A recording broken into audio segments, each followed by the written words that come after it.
Super interesting game. Kind of sucks for some people. It was awesome for anybody with Barkley. Lucky for me this week, well, I get the absolute dud of freaking Devonta Smith. Thanks for nothing, Smith. We at least had the pleasure of going up against Terry McLaurin. So in my own matchup, I have about a 4.9 point lead. Not because Smith did anything. Obviously, we'll talk about him, but mainly because Terry just completely crapped the bed. So your boys sit with a good shot to be 7-4 after this week. Could not be more excited about it. Obviously, we have a decent amount to talk about here. I guess we can probably start it off with the Philadelphia Eagles. I don't know. I mean, I guess there's a lot to talk about with both teams. Starting with Philly, I already see some people in the chat complaining about Jalen Hurts, saying, oh my gosh, Jalen Hurts is garbage, blah, blah, blah, is great at handing the ball off.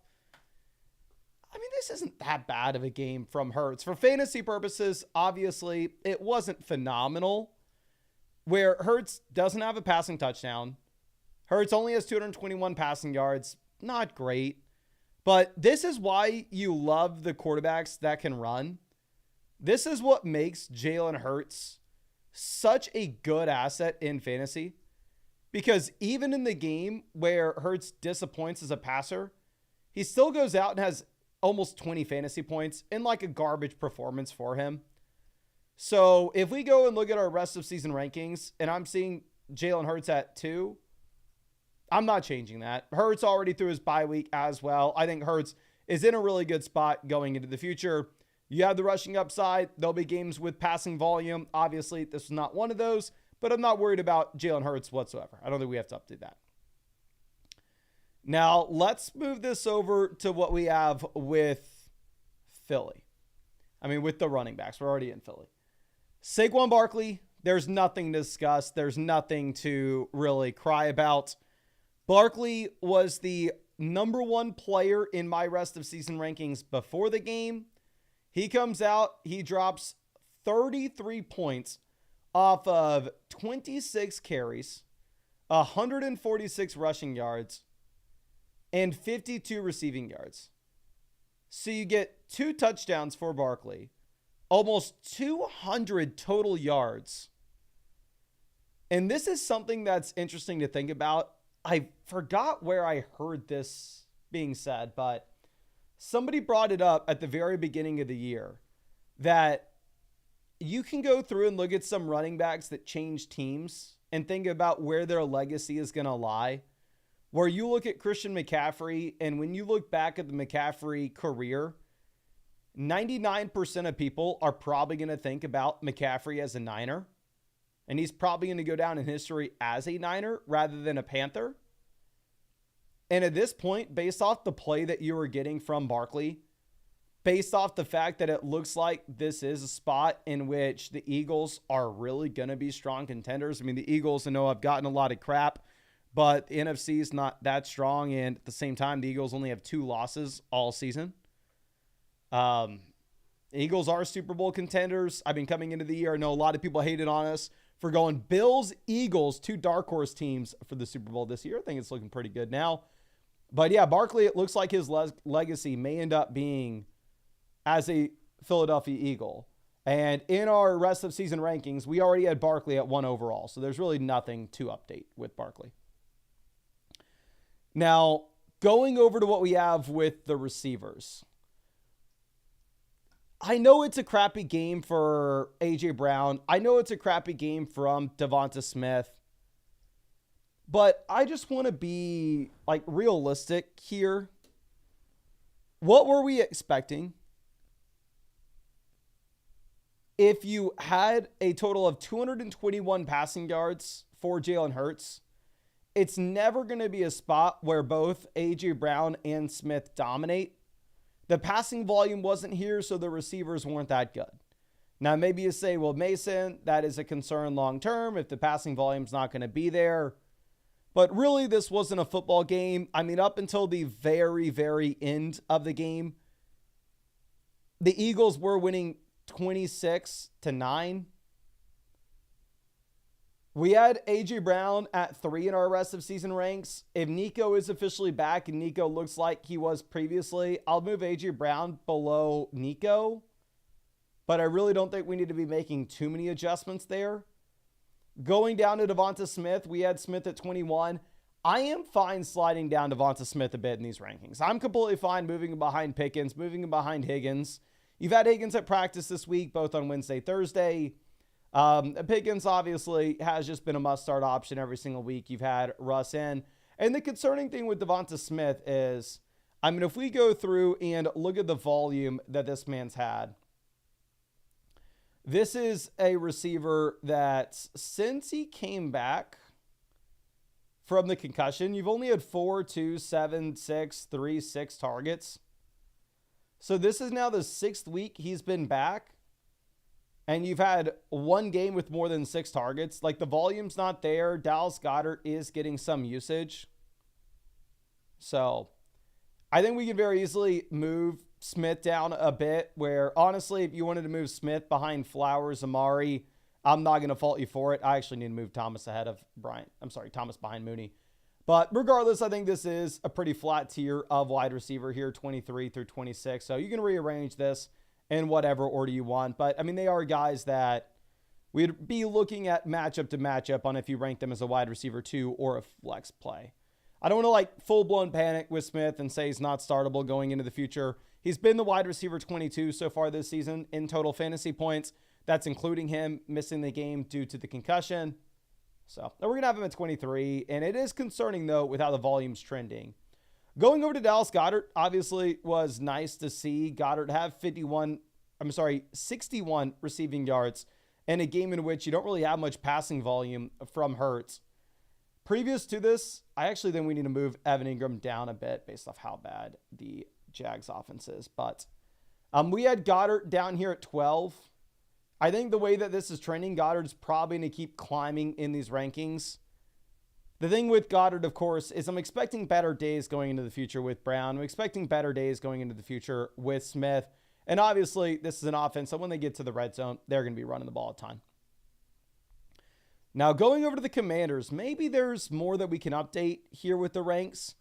Looking at Jayden Daniels, he ends up kind of saving his fantasy day.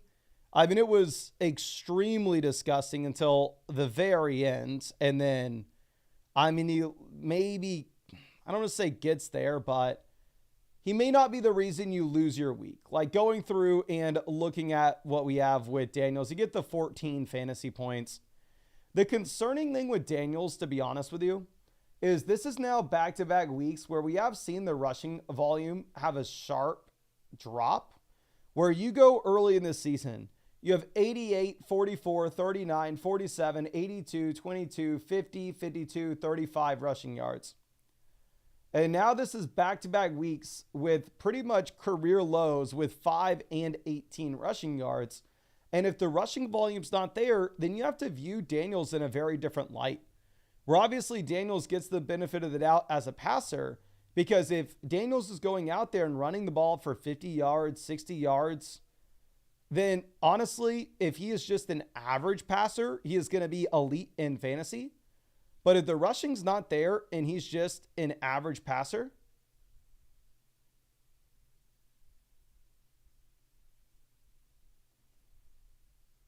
then you probably have to view him as an average fantasy asset. Now, obviously, am I going to sit here and am I going to drop him down dramatically in the rankings because he's had 2 games without running the ball? No, probably not.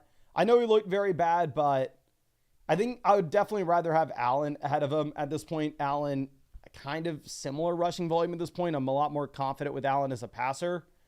Daniels versus Burrow, I think, is relatively close. I think we probably do put Burrow over Daniels, because if you are looking at Burrow, I mean, especially getting Higgins back in, where Burrow's already just been a machine with the passing volume in Cincy. But I still think Daniels is a top 5 quarterback. I think that you're looking at Daniels, Burrow, Kyler, kind of all back to back here in these ranks. Definitely a disappointing game. I definitely wish he would have been better, but not going to be dropping him down to an average quarterback in fantasy just because we went 2 weeks without seeing a ton of rushing upside. Now, going over to what we have with the running backs here, it's a little frustrating in a way. I don't want to, maybe that's a poor choice of words. That Austin Eckler's probably not a running back you're ever going to be able to start without an injury to Brian Robinson. Just because it will be very difficult to project out this type of usage where you get the 9 targets, you get the 8 receptions, you get the 89 receiving yards. Like Eckler absolutely crushes. And I mean crushes in a full PPR format where we can go through and look at the amount of points that he scores. Here Eckler drops 17.5 points. But the thing is, are you going to be able to start this guy next week if Brian Robinson's good to go? Are you starting Eckler against Dallas? Probably not. So Eckler still kind of remains as like, oh, okay, if you have an injury to Brian Robinson, Eckler turns into a must-start name. But also, if you look at the 9 targets, this is very much an outlier so far this season. Or if you look at the season-long perspective, you have 4, 3, 2, 2, 5, 2, 3, 4, 2, and then 9 targets. One of these weeks is not like the other. So this receiving usage for Eckler is not really going to be super sticky. He is still just kind of like a desperation play where if you needed to throw him in, you can. But he's kind of a premium handcuff back. If anything were to occur to Brian Robinson, he's a must-start option. We had Eckler at 35. If you want to move him out of Brooks, I'm not going to fault you for it. But still, I don't really change Eckler much in the ranks. Going over to Brian Robinson, what's frustrating with this is it's like, well, Eckler's going to have everything as a receiver here. Then you have, I don't know, a running back that's touchdown dependent. Where obviously Brian Robinson gets there with the touchdown this past week, but when you only have a total of 1 target for 9 receiving yards, you are touchdown or bust. Now, obviously, some running backs can be touchdown or bust and still be elite, such as Derrick Henry, because the touchdowns will be there more times than not. But the question is for Brian Robinson, will the touchdowns be there more times than not in Washington? And that is a tougher spot to project out. If we take a step back and look at the receiving usage that he's had this season, I mean, it's not like you've had a ton here. Looking at our rest of season rankings with Brian Robinson, like Tracy's kind of a similar running back, right? Tracy's not getting used as a receiver. Tracy's a touchdown or bust back in what should be a very bad offense. I have more faith with the Washington offense. So I'm still going to have Robinson ahead of Tracy, Hubbard, Pollard, Stevenson. Just because for me, it's like, oh, okay, well, I think Brian Robinson's the better running back. Pollard had the crazy receiving usage until Spears came back in, and then obviously that fell off. But I think all these running backs are kind of in garbage offenses with, I know Hubbard has a crazy receiving role, but if Brooks comes in after the bye week, maybe that slims down a bit. So I would still probably keep Brian Robinson where we had him in the rankings. Just because I do think that the touchdowns will be a lot more prevalent in Washington than they'll be like for the Giants. And then going over to what we have with the receiving options here in Washington. This is the frustrating thing, right? Where, I mean, you have a total of 39 dropbacks for Jayden Daniels. 39 dropbacks, and you see 2 targets going in the direction of Terry McLaurin.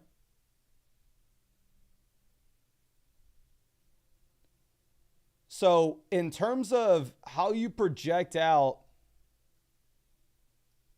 McLaurin rest of season, trying not to go through and overreact to this,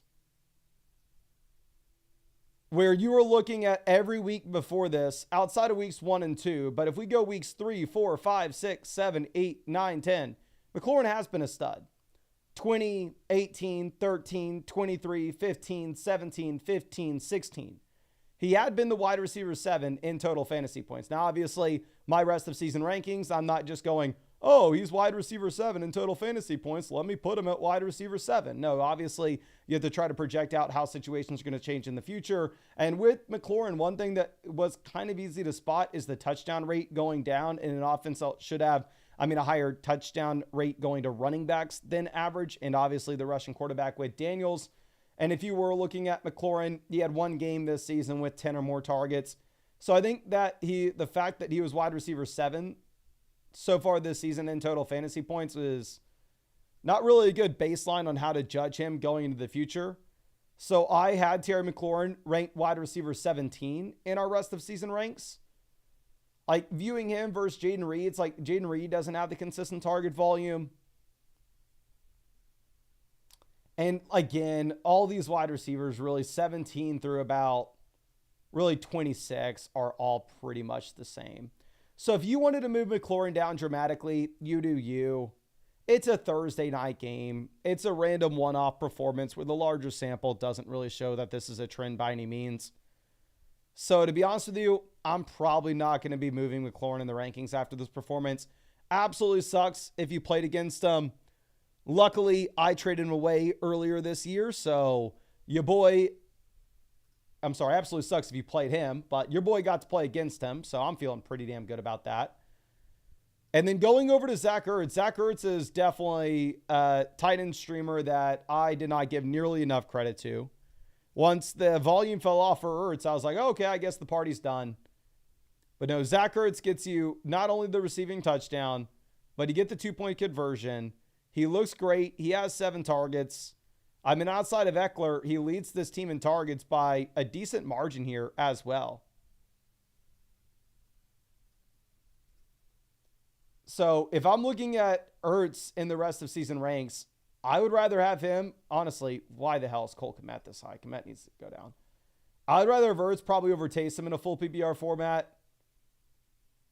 I think Ertz is right here as a weekly streamer that you could always look to. Ben Sinnott looks like he's not getting really any usage at all.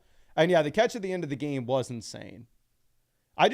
For me, believe it or not, I know a lot of y'all are going to be jaws hitting the floor, surprised beyond measure. I am not an elite athlete. I know. You're shocked. You're going, oh my God, Mason, don't say it. But it's the truth. So I see like that toe tap from Zach Ertz. Like, you're pretty much getting pushed out of bounds. You have to focus in on catching a ball with the defender on you to get your 2 toes in, knowing where the line is. I just don't see how a human could possibly do that. I have no idea like how that is even possible, but ultimately, recapping the game, obviously, you can rewind to the very beginning if you were interested in seeing it all. But Barkley, still the best asset in fantasy. Devonta Smith does slide down. This is a continued trend of him not seeing the receiving volume. A.J. Brown, Terry McLaurin, I'm going to be a little bit patient with. Brian Robinson doesn't really move. Jayden Daniels slides down just a bit because the rushing production hasn't been consistent. But we updated the rankings on the site. Let me look at the updated power standings in the league here. We are still 5th. Okay. Like to see it. I actually hadn't seen the power standings since the trades had been made. There are a bunch of trades made in the Flock League. But obviously, if y'all wanted to go through and now you can see that Zach Ertz is the best available player on the waiver wire in the Flock League. And honestly, I should have picked him up instead of freaking Pat Frymuth this week. That was my bad. But obviously, if you wanted to go and check out your own fantasy football league and the power standings with updated rankings, you can do that over on flockfantasy.com. I'll drop the link in the description. It should be in the comment section live chat as well. But if you play in a sleeper, ESPN, or Yahoo League, you can link your team for completely free. You can see the updated power rankings in your league. You can go through and sort it by, who has the best running back room? Who has the best wide receiver room? Ooh, I have the second best wide receiver room in this league. Who has the best quarterback room, et cetera, et cetera, et cetera. But completely free if you want to check that out on the site. Also, we have a free trade finder too, which I know a lot of people have found some useful things with. Where, like, if you wanted to go, okay, well, I play in a 12-team full BBR format. I'm tired of Terry McLaurin. I want to get rid of McLaurin. You can go ahead and you can put Terry into the trade finder, and you can actually see recent trades that have been made in real fantasy football leagues today involving Terry McLaurin. So a bunch of free tools that we've made over there on the site for y'all. I think should be a ton of help. But I really hope you do not have to play against Saquon Barkley this week. I really hope you got to play against Terry McLaurin instead. Obviously, we talked about every single player in this, so if you're late here, just rewind to the beginning. But much love. I really do appreciate you. And I will go ahead and I'll drop the link to flockfantasy.com in the description, comment section if y'all wanted to check out any of the free tools. But much love, and I really hope I get to see you out with the live stream tomorrow.